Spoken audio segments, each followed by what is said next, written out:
नमस्कार छात्रों, क्लास 12 के हिस्ट्री की क्लास में आपका स्वागत है। आज हम लोग झारखंड सरकार द्वारा जारी सेट 4 के क्वेश्चन की प्रैक्टिस करेंगे, उसे सॉल्व करने की कोशिश करेंगे।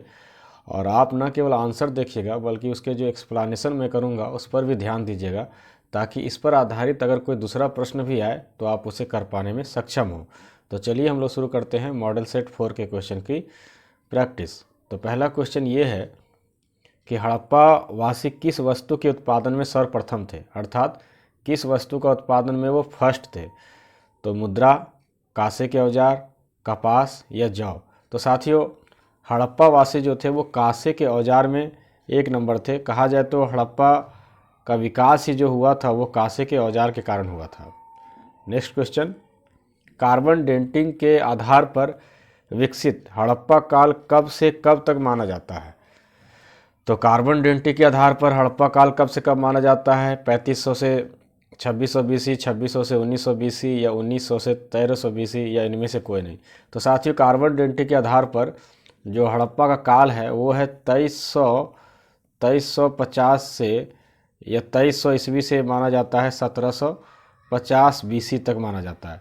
लेकिन यहाँ पर तो वैसा कोई ऑप्शन है नहीं, तो हमारा आंसर क्या हो जाएगा? हमारा आंसर हो जाएगा इनमें से कोई नहीं।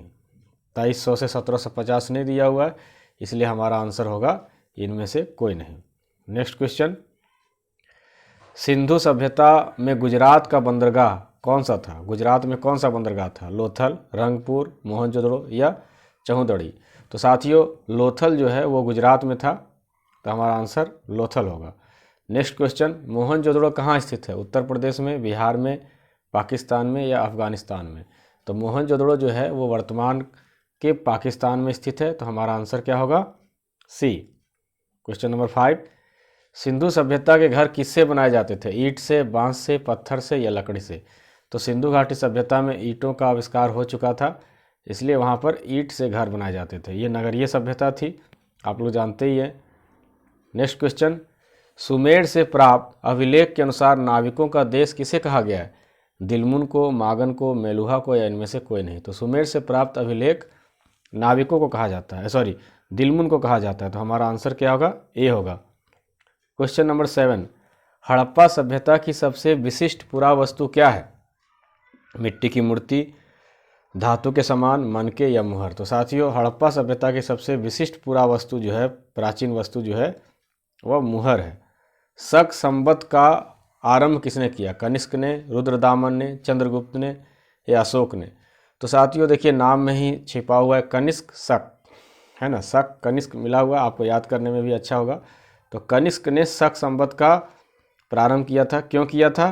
क्योंकि उन्होंने शकों को हराया था। शकों के हराने के उपरांत उन्होंने शक संवत शुरू किया था। अभी कितना शक संवत चल रहा है? अगर आपके घर में ठाकुर प्रसाद का कैलेंडर होगा तो आप बताइएगा कि इस वर्ष जो अभी 2021 चल रहा है उसमें कौन सा शक संवत और कौन सा विक्रम संवत चल रहा है।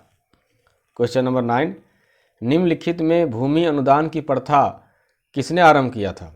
अर्थात सैलरी नहीं देकर के अपने सैनिकों को जमीनी दान देते थे। तो कौन लोग? मौर्य, सातवाहन, गुप्त या कुषाण। तो साथियों, इस प्रथा की शुरुआत सातवाहनों ने किया था, लेकिन भूमि अनुदान अर्थात भूमि दान देने की सबसे ज़्यादा जो प्रथा थी वो गुप्त काल में थी, लेकिन प्रारंभ किया था सातवाहनों ने। अगर यही क्वेश्चन पूछ दिया जाए कि भूमि अनुदान सबसे ज़्यादा किसके काल में दिया गया, तो गुप्त होगा। लेकिन यहाँ पूछा जा रहा है कि आरंभ किसने किया, तो आंसर सातवाहन होगा। नेक्स्ट क्वेश्चन, अरबों ने सिंध पर कब विजय प्राप्त किया? 712, 812, 912 या 1012। तो साथियों, अरबों ने 712 ईस्वी में जो है सिंध पर विजय प्राप्त किया था। यही क्वेश्चन को उलट के ऐसे भी बोल सकता है कि भारत पर अरबों का आक्रमण सबसे पहले कब हुआ था, तब भी आंसर 712 ईस्वी ही होगा। हेनसांग किसके दरबार में भारत आया था? कनिष्क के, रुद्रदामन के, हर्षवर्धन के या चंद्रगुप्त के।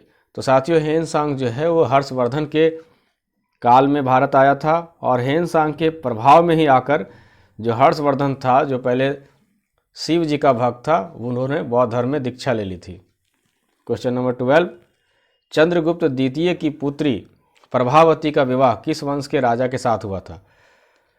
चोल के साथ, चेर के साथ, पांड्य के साथ या वाकाटक के राजकुमारी के साथ। तो साथियों इसका उत्तर होगा वाकाटक, वाकाटक के राजकुमार के साथ।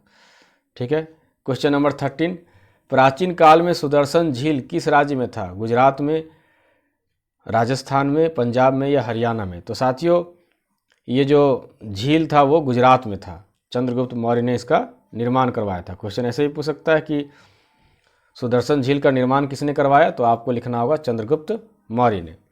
नेक्स्ट क्वेश्चन, माहिष्मती किस महाजनपद की राजधानी थी? आप जानते हैं कि 16 महाजनपद थे, तो माहिष्मती की राजधानी जो है, माहिष्मती किस महाजनपद की राजधानी थी? असमक की, अवंती की, मत्स्य की या चेदी की? तो साथियों माहिष्मती जो थी वो अवंती की राजधानी थी। क्वेश्चन नंबर 15, धम्म का सिद्धांत किस शासक के द्वारा दिया गया था? अर्थात धार्मिक उपदेशों को बड़े बड़े पत्थरों में लिखवाया गया था जगह जगह पर अपने राज्य में। किस राजा ने ऐसा किया था? कनिष्क ने, अशोक ने, हर्षवर्धन ने या बिंबिसार ने? तो साथियों धम्म सिद्धांत के लिए अशोक फेमस है, तो हमारा आंसर होगा अशोक। नेक्स्ट क्वेश्चन, 5वीं शताब्दी में निर्मित देवगढ़ का मंदिर किसकी मूर्ति थी? देवगढ़ की मूर्ति जो है अभी उत्तर प्रदेश में है, तो बताइए वो उसमें कौन भगवान की मूर्ति है? महात्मा बुद्ध की, विष्णु की, शिव की या महावीर की? तो साथियों देवगढ़ में भगवान विष्णु की मंदिर है। नेक्स्ट क्वेश्चन, थेरवाद किस धर्म से संबंधित है? सभी धर्मों में अलग अलग वाद हैं, तो बताना है कि थेरवाद किस धर्म से रिलेटेड है? जैन से, बौद्ध से, सनातन से या पारसी से? तो साथियों थेरवाद बौद्ध धर्म से संबंधित है। नेक्स्ट क्वेश्चन, भिल्सा टॉप्स के लेखक कौन है? भिल्सा टॉप्स पुस्तक के लेखक कौन है? अलेक्जेंडर कंगिंघम, कॉलिंग मैकेंजी, एच कॉल या इनमें से कोई नहीं? तो साथियों हमारा आंसर जो है वो ऑप्शन ए होगा, अलेक्जेंडर। विहार का संबंध किससे है? विहार, विहार मतलब घूमने वाला जगह, तो विहार का संबंध किससे है? जैन से, बौद्ध से, सनातन से या पारसी से? तो साथियों बौद्ध विहार तो आप लोगों ने सुना होगा, तो हमारा उत्तर जो है वो ऑप्शन बी होगा, बौद्ध होगा। नेक्स्ट क्वेश्चन, कैलाशनाथ मंदिर भारत के किस राज्य में है? महाराष्ट्र, उड़ीसा, उत्तर प्रदेश या उत्तराखंड? तो कैलाशनाथ मंदिर एलोरा जो है वो महाराष्ट्र में स्थित है। तो आंसर क्या होना चाहिए? आंसर होगा ए। क्वेश्चन नंबर 21, मौर्य काल में सीता से क्या तात्पर्य था? एक देवी थी, एक धार्मिक संप्रदाय था, राजकीय भूमि से प्राप्त आय या उसर भूमि? तो साथियों मौर्य काल में सीता का मतलब राजकीय भूमि से प्राप्त आय था। तो आंसर क्या होगा? सी। नेक्स्ट क्वेश्चन, सूफी आंदोलन मूलतः कहाँ से प्रारंभ हुआ? मूल रूप से कहाँ से प्रारंभ हुआ? दिल्ली से, लाहौर से, काबुल से या पर्सिया से? तो साथियों सूफी आंदोलन जो है शुरू हुआ ये पर्सिया से। पर्सिया अभी किसको कहते हैं? ईरान को कहते हैं। तो ये ईरान से शुरू हुआ, लेकिन सबसे ज़्यादा फला फूला कहाँ पर? भारत में। तो शुरू हुआ है पर्सिया में, फला फूला है भारत में। नेक्स्ट क्वेश्चन, शंकराचार्य का मत निम्न में कौन सा है? द्वैतवाद, अद्वैतवाद, द्वैताद्वैतवाद या इनमें से कोई नहीं? तो साथियों शंकराचार्य का मत जो है वो अद्वैतवाद कहलाता है। अब अद्वैतवाद क्या है? अद्वैतवाद का मतलब हुआ कि एक ही सत्य है दुनिया में, दूसरा कोई सत्य नहीं है। तो एक सत्य क्या है शंकराचार्य के अनुसार? कि वो ब्रह्म है, ईश्वर है, बाकी सब कुछ माया है। शंकराचार्य का अद्वैतवाद यही था। नेक्स्ट क्वेश्चन, किस सूफी संत ने कहा था दिल्ली अभी दूर है? सलीम ने, औलिया ने, चिश्ती ने या इनमें से कोई नहीं? तो साथियों निजामुद्दीन औलिया का ये कथन है कि दिल्ली अभी दूर है। नेक्स्ट क्वेश्चन, पाहन पूजे हरि मिले, ये किसका काव्य पंक्ति है? पूरा लाइन जानते होंगे कि पाहन पूजे हरि मिले तो मैं पूजू पहाड़, ताके से चक्की भली पीस खाए संसार। तो ये लाइन जो है वो किनका है? आपको पता चल गया होगा कि ये लाइन जो है वो कबीर का है। नेक्स्ट क्वेश्चन, निम्न में से महाराष्ट्र के संत कौन हैं? तुकाराम, रामदास या ज्ञानेश्वर? तो साथियों इसमें जो है सारे के सारे संत जो हैं वो महाराष्ट्र के हैं। रामदास, समर्थ गुरु रामदास जो कि शिवाजी के गुरु थे, तुकाराम भी और ज्ञानेश्वर भी। तो हमारा आंसर क्या होगा? आंसर होगा डी, तुकाराम, रामदास और ज्ञानेश्वर सभी जो हैं वो महाराष्ट्र के संत थे। भक्ति आंदोलन को दक्षिण भारत से उत्तर भारत लाने वाले संत कौन हैं? रैदास, रामदास, ज्ञानेश्वर या रामानंद? तो साथियों भक्ति आंदोलन की शुरुआत दक्षिण भारत में हुआ था, लेकिन उसे उत्तर भारत में लाने का श्रेय जो जाता है वो रामानंद को जाता है। रामानंद के बहुत सारे प्रसिद्ध शिष्य थे, जिसमें कि मीराबाई, कबीर, ये सब का नाम आप लोग जानते ही हैं। और नेक्स्ट क्वेश्चन की तरफ हम लोग बढ़ते हैं। कृष्णदेव राय के दरबार में तेनालीराम किस पद पर थे? परामर्शदाता, कवि, सेनापति या मंत्री? तो साथियों, तेनालीराम जो थे वो कवि थे। वैसे तेनालीराम की बुद्धि बहुत ज़्यादा थी। जिस तरह की अकबर के दरबार में बीरबल था, उसी तरह तेनालीराम के दरबार में जो कृष्णदेव के राय दरबार के में जो थे वो तेनालीराम का स्थान था। अमरम का क्या अर्थ होता है? किसान, राजा, एक पदवी है या जागीर है? तो अमरम जो है वो जागीर को कहा गया है। तो हमारा आंसर क्या होगा? 29 का अमरम जो है वो जागीर है। नेक्स्ट क्वेश्चन, इनमें से किसे आंध्र भोज कहा गया? आंध्र का भोज, राजा भोज किसे कहा गया है? हरिहर को, राजेंद्र चोल को, बुक्का को या कृष्णदेव राय को? तो साथियों, आंध्र का भोज जो है वो कृष्णदेव राय को कहा गया है। नेक्स्ट क्वेश्चन, विजयनगर किस नदी तट पर स्थित है? तुंगभद्रा, नर्मदा, यमुना या गंगा? तो विजयनगर जो है वो तुंगभद्रा नदी पर स्थित है।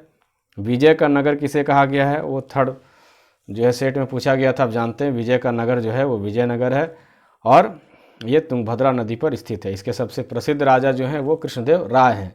क्वेश्चन नंबर 32, विजयनगर के महान साम्राज्य के अवशेष कहाँ पाए जाते हैं? जब कोई सभ्यता नष्ट हो जाती है तो उसके जो घर द्वार होते हैं, उसके जो यूज करने वाले सामान होते हैं, उसी को अवशेष कहते हैं। तो ये कहाँ पाए गए हैं? बीजापुर में, उड़ीसा में, हम्पी में या गोलकुंडा में?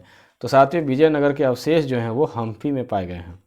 क्वेश्चन नंबर 33, विजयनगर राज्य का प्रथम राजवंश कौन था? बहुत सारे राजवंशों ने वहाँ शासन किया, तो बताइए, तुलु वंश, सालू वंश, संगम वंश या होयसल वंश? तो विजयनगर में जो उसका प्रथम राजवंश था वो संगम वंश था। संगम वंश के संस्थापक हरिहर और बुक्का को आप लोग जानते ही हैं। और तुलु वंश के ही कृष्णदेव राय थे, यह भी आप लोग जान रहे हैं। तंबाकू का सेवन सर्वप्रथम किस मुगल सम्राट ने किया? यहाँ पर हटाया, बैन किया, वो नहीं पूछ रहा है, किसने किया? तो तंबाकू का सेवन सबसे पहले किसने किया? अकबर ने किया। तो आंसर क्या होगा? अकबर। अगर क्वेश्चन ऐसे दे देता कि तंबाकू पर प्रतिबंध किसने लगाया, तो जहांगीर होता। क्वेश्चन नंबर 35, सैनिकों द्वारा लूटा गया युद्ध के संपत्ति का 1/5 भाग जो राज्य को प्राप्त होता था वो किस नाम से जाना जाता था? साथियों, उसे खम्स के नाम से जानते थे। जजिया क्या है? जजिया कर जो है हिंदुओं पर लगाया जाता था, कहा जाए तो गैर मुसलमानों पर। जक़ात क्या, एक तरह का दान है, लेकिन सैनिकों द्वारा लूटा गया माल जो है वो खम्स कहलाता था। नेक्स्ट क्वेश्चन 36, विभिन्न विद्याओं के विशेषज्ञ नवरत्न किसके दरबार में थे? तो नवरत्न जो थे वो अकबर के दरबार में थे। अष्टदिग्गज जो थे वो शिवाजी के दरबार में थे। और एक और है जो कि तेनालीराम के दरबार में थे, अष्टकवि। दीन इलाही का संबंध किससे है? बाबर से, हुमायूं से, अकबर से या जहांगीर से? तो दीन इलाही अकबर द्वारा चलाया गया एक धर्म था जो हिंदू और मुसलमान, या कहा जाए कि सभी धर्मों के सार तत्व को लेकर के बनाया गया था, लेकिन ये ज़्यादा नहीं फैला। उस समय के 18 प्रसिद्ध लोग ही इसको जो है स्वीकार किए थे। तो नेक्स्ट क्वेश्चन हम लोग चलते हैं, मुगल चित्रकला किसके समय चरमोत्कर्ष पर थी? तो साथियों, मुगल चित्रकला जो है वो जहांगीर के समय चरमोत्कर्ष पर थी, मतलब अपने पीक पर थी। जहांगीर जो है बहुत बड़ा संगीत प्रेमी था, वो खुद भी बहुत बड़ा चित्रकार था, और उन्होंने ये कहा था कि अगर एक कोई चित्र है और उसका अलग अलग भाग अलग अलग चित्रकारों ने बनाया है तो मैं वो बता सकता हूँ कि कौन सा भाग किस चित्रकार ने बनाया है। क्वेश्चन नंबर 39, फतेहपुर सीकरी को राजधानी किसने बनाया? अकबर ने, जहांगीर ने, बाबर ने या शाहजहां ने? तो साथियों, फतेहपुर सीकरी जो है अकबर की राजधानी थी। एक कहावत भी सुने होंगे, मोह को कहाँ सीकरी से सीकरी सो काम, किस संत ने कहा, ये आप बताइएगा। क्वेश्चन नंबर 40 जो कि लास्ट क्वेश्चन है, शेख मुईउद्दीन चिश्ती की दरगाह कहाँ है? आगरा में, दिल्ली में, फतेहपुर सीकरी में या अजमेर में? तो साथियों, ये जो चिश्ती, शेख मुईउद्दीन चिश्ती का जो दरगाह है बहुत ही फेमस है, फिल्मों में भी अक्सर दिखाया जाता है। ये जो है वो अजमेर में है। तो इस प्रकार हम लोगों ने आज 40 क्वेश्चन को ना केवल सॉल्व किया बल्कि उसकी व्याख्या को भी सुना। तो मुझे पूरी उम्मीद है कि यह वीडियो आपके लिए फ़ायदेमंद रहेगी, और अगर यह वीडियो आपको अच्छा लगा हो तो आप इसे कमेंट ज़रूर करें, लाइक करें, अपने साथियों में शेयर करें, और अगर आप हमारे चैनल को पहली बार देख रहे हैं तो सब्सक्राइब करना ना भूलें, ताकि इसी प्रकार के वीडियो आपको मिलता रहे। तो मिलते हैं इसी प्रकार के अगले वीडियो में, तब तक के लिए जय हिंद, जय भारत।